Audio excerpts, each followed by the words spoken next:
At the end of the day, you know yourself better than anyone else. So just follow the workout program that you believe your body responds well to.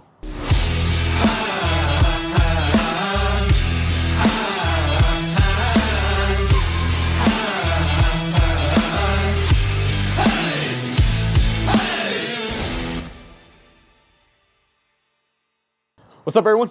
David here. Got a new video for y'all today. But before we get into it, if you haven't already, make sure you subscribe to the channel, hit the bell notification so you miss out on any new videos. Because remember, new videos on this channel every Tuesday, Thursday, and Sunday. So don't miss out. Now today we're going to be talking about workout programs and specifically how they should be catered towards what your specific goals are and also how you're feeling. Because let's be honest, sometimes what we have written on paper, sometimes the workout that we have in mind that we want to do that day, it's not always the workout that happens for a multitude of reasons. Didn't get enough sleep, didn't eat enough calories, low on energy, or just not feeling it. Whatever it may be, you got to be able to mix the workout program, from day to day.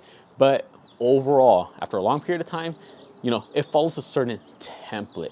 Many of you think that you have to follow the exact workout program of your favorite influencer, your favorite bodybuilder, whoever it may be. But the thing is, those are the workouts that work for them.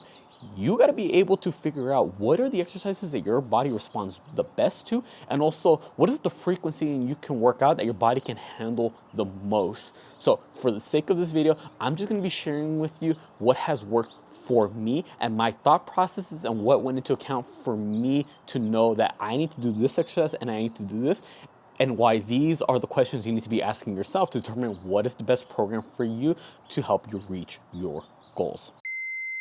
So when it comes to any workout program, it really just comes down to what is your goal? For the sake of me, my goal, power building, the strength of a power lifter, the physique of a bodybuilder. Strength of a power lifter, increasing squat, bench, and deadlift. Physique of a bodybuilder, looking the part, looking like I lift, wider shoulders, bigger back, nice big thighs, things like that. Addressing the weak points to really balance out the physique, like abs, like calves, little things like that. So once I figured out what those goals are, I went ahead and also just figured out, what exercises over time have worked best for me. What I did this past week, Monday, leg day. That is my big, hard leg workout. I do legs twice a week, but I already know I can't push hard on both days because my legs will just be fried, my lower back will start to hurt, my hips will become super stiff. So I make sure that on Monday, that's my hard, heavy leg workout. That's the intense one. So I start off with squats. And I usually work up to a top set of whatever amount that may be. And that's gonna cover the powerlifting side of it. So it just so happens that this past week, my top set of squats led up to a set of 10 with 295. Afterwards, second movement. I do a secondary movement that mimics the squat. It's just a slight variation that helps with my weak point.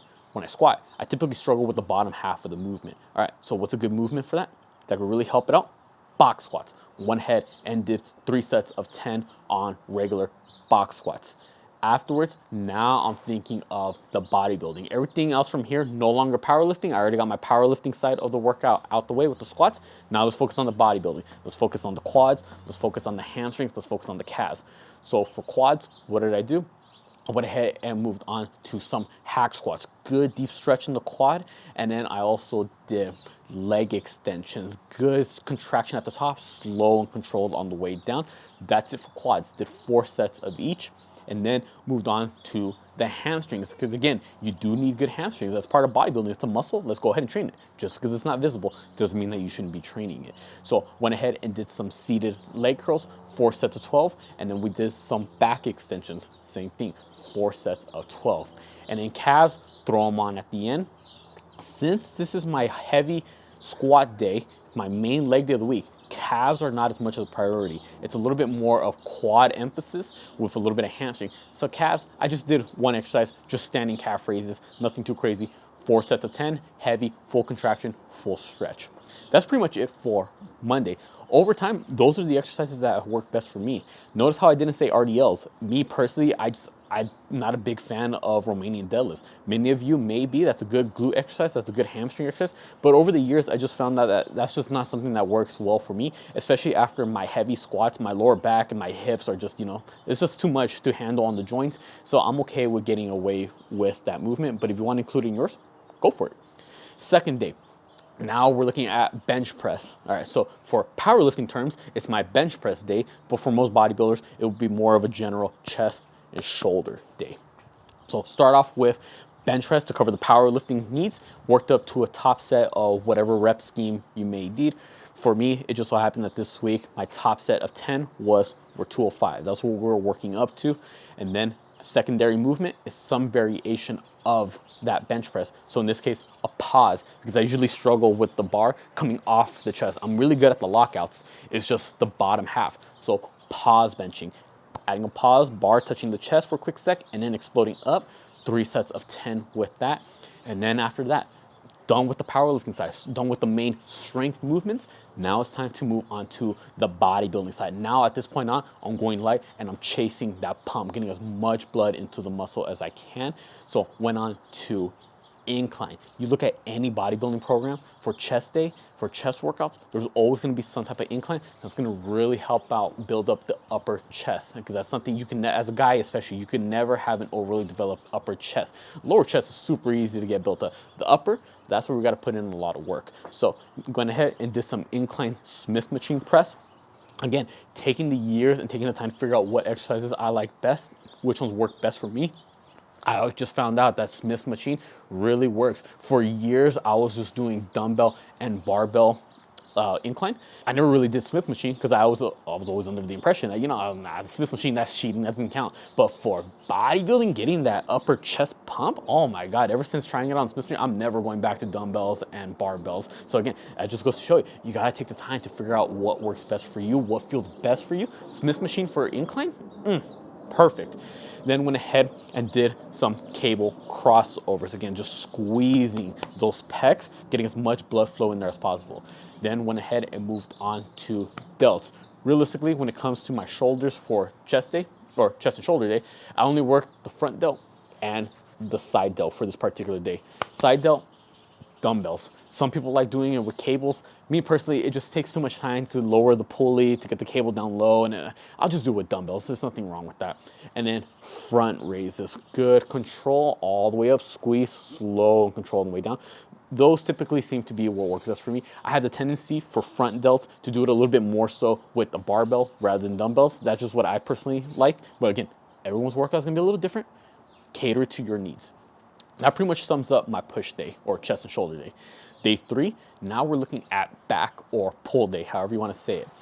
I do my deadlifts on this day to cover my powerlifting side. But in reality, when you really break it down, deadlifts is a leg exercise because you're working the hips and the knees. You're not doing any type of rowing motion or pull down motion when you deadlift. Those are back exercises. The only thing that's moving when you deadlift is going to be your legs. So although it is a leg exercise, I throw it on my back day. That's just what works for me. If I throw it in on leg day, my lower back, my hips are already gonna be fried from the heavy squats I just did. So that goes to show you, again, cater your workout based on your preferences, your needs, and what you're capable of.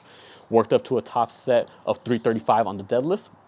And then my secondary exercise, which I normally say is a variation of it, in this case, I did T-bar rows because the fact that I'm holding myself in that bent over position, that's gonna strengthen my spinal erectors, which is gonna have direct carryover to my deadlifts. I just found over the years, bent over barbell rows or bent over T-bar rows, both of those, not chest supported, you actually gotta use your lower back to hold yourself up. Both of those, if I could get that strengthened up, it's gonna have carryover, it's gonna help improve my deadlifts. So went ahead and did 4 sets of 8 reps with the T-bar rows, and then went ahead and did some lat pull downs, got a good squeeze in the lats, did 4 sets of 10 on that, and then went ahead and did some shrugs. Barbell shrugs, slow and controlled. I usually mix it up between dumbbells or barbells. I like both. It's just a matter of, whatever I feel that day. I'm not too picky about which one. My traps are already pretty strong as it is. My back as a whole is my strongest body part. So that's the workout where I can have a little bit more leeway on doing really whatever it is that I feel like, whatever I want. Whereas in legs and chest, I'm a little bit more specific. I have to do this exercise because I know it works best for me. I have to do this exercise. Back day, I can have a little bit more variety because no matter what I do for back, it's gonna work. That's just my best body part. So that's why I'm not too picky about it. And then after I was done with the shrugs, I went ahead and just finished off the back workout with a superset of reverse cable cross, pulling apart, because remember the day prior, I only did front and side delt. I never worked out the back. The rear delt I do on back day, because I figured, it's on your back and the back side, might as well, because, why not?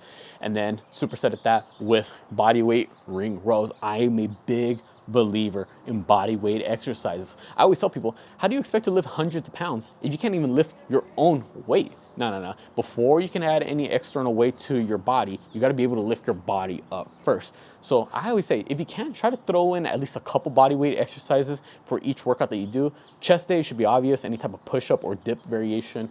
For back day, any type of pull-up or row, things like that. All those are going to be great. Again, master your body weight first before you throw on hundreds of pounds on top of you. That's just my own personal belief. Again, that's what I've noticed has worked best for me.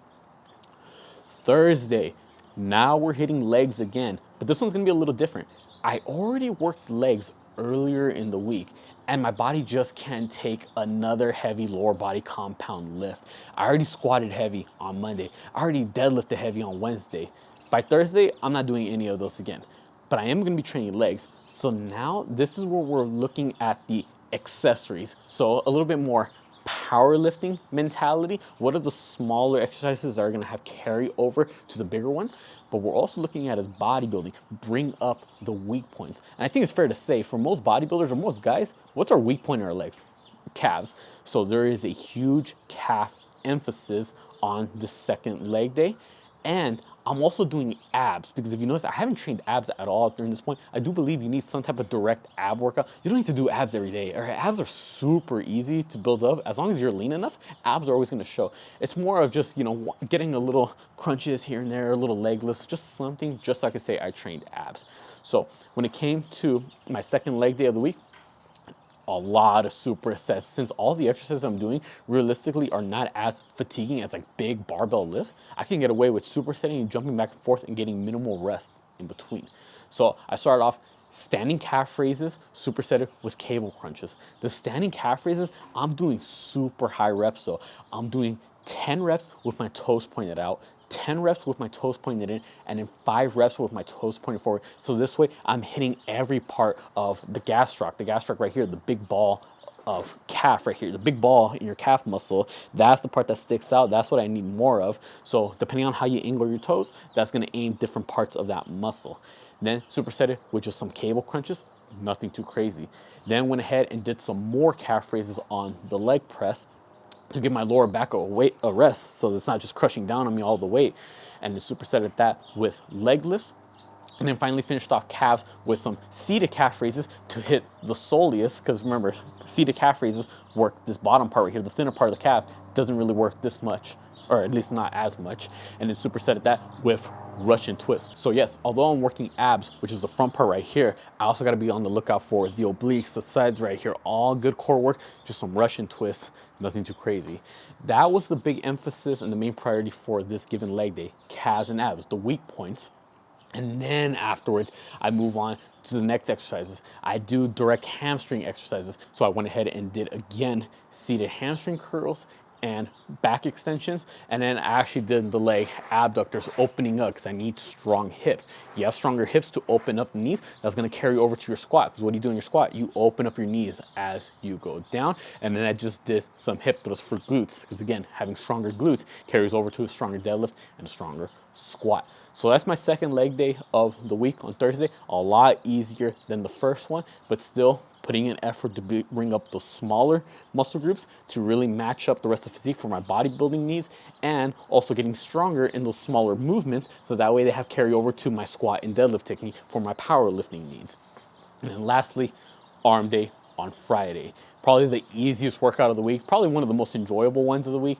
Nothing too crazy, just chasing a pump. Because I did all these rows, I did all these presses during the week, but I never actually did any direct bicep and tricep work. So started off, again, everything supersetted because they're all relatively easier exercises. Doesn't mean I'm not trying. I'm just saying they're a lot easier compared to like a heavy bench press or like a heavy row. Now again, when it comes to this arm workout, every exercise is there for a reason, because I know what my needs are, I know what I can do. Start off with barbell curls, supersetted with tricep pushdowns. Nothing too crazy there. Took enough time to warm up for each. I'm very picky about warming up my elbows for particular reasons. Then afterwards, moved on to dumbbell alternating curls supersetted with barbell skull crushers. Now with these barbell skull crushers, I have to be real picky about how I do them. I have to go nice and slow on the way down. I gotta go a lot lighter, because if I go a little too heavy or if I flare my elbows out, I just feel so much elbow pain right here on the side. So I gotta be real picky about that. Again, cater your workouts based on what your needs are. I can't really do anything with a barbell overhead like this. It just hurts my elbows for some reason. And I can't do skull crushers with dumbbells like this, even if I'm lying down, or even with a dumbbell, like sitting on a chair right here. You know, you see a lot of them do this. I can't do those. It just hurts my elbows too much. I just found that that version of skull crusher works better. I have to like really keep my elbows in. Overhand grip, for some reason, I can't even do neutral grip. It has to be overhand, super close. I gotta be real picky about how I do it. If not, the elbows are gonna be sore for weeks. Not even the triceps, the elbow itself, the joint. Just a couple elbow injuries from back in the day. So again, cater your workouts based on what you can and can't do.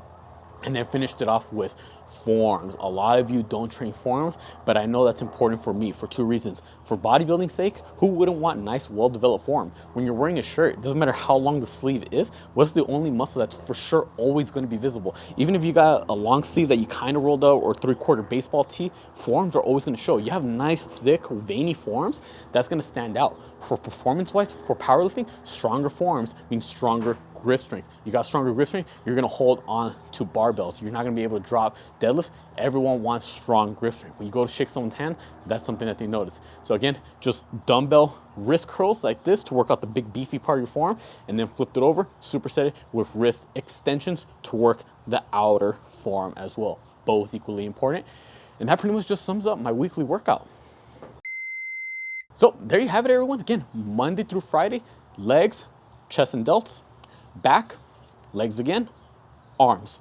That is my 5-day split. It's been working well for me. My body can hold up. Your body's only gonna grow at the rate in which how much volume you can add on a weekly basis and still allow yourself to recover. If you're doing too many days of working out or too much volume, but you're not recovering enough, you're not gonna see as much results. Or if you're recovering really good, but you're not adding enough volume, you're not pushing hard enough or going often enough to the gym, other way around, same thing. You're not going to be able to see as much results as you possibly could. You got to take the time to figure out what is the most amount of work you can put in the gym while still maximizing the most amount of recovery and sleep you can get every night. You find the perfect balance between the two, boom, that's what's going to be the best to help you reach your goals. When it comes to your specific exercise selection, take the time to figure out what your body responds well to, what feels good for your joints, what helps you feel the muscles contract, barbells, dumbbells, machines, whatever it may be. Take the time to figure it out. Once you know what those exercises are, stick with them. And then boom, consistency over a good amount of time, you'll see the results that you want. This is just what works for me. Go ahead and use this template, try it out for yourself, and adjust it as needed. It's really as simple as that. Just cater your workout based to what your goals are and what your needs are.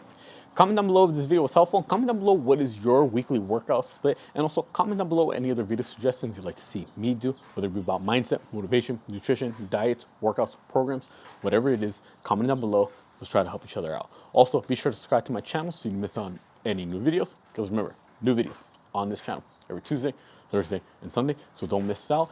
And new art channel where I be drawing and showcasing some of my art, because for many who don't know, I'm also an avid artist. So I decided to create a separate channel just to showcase that. I linked it down below. So go ahead and give that a look. And also Instagram and TikTok, same thing. Be sure to follow me on both accounts. I put all my links down in the description below. With that being said, I'll catch y'all next time.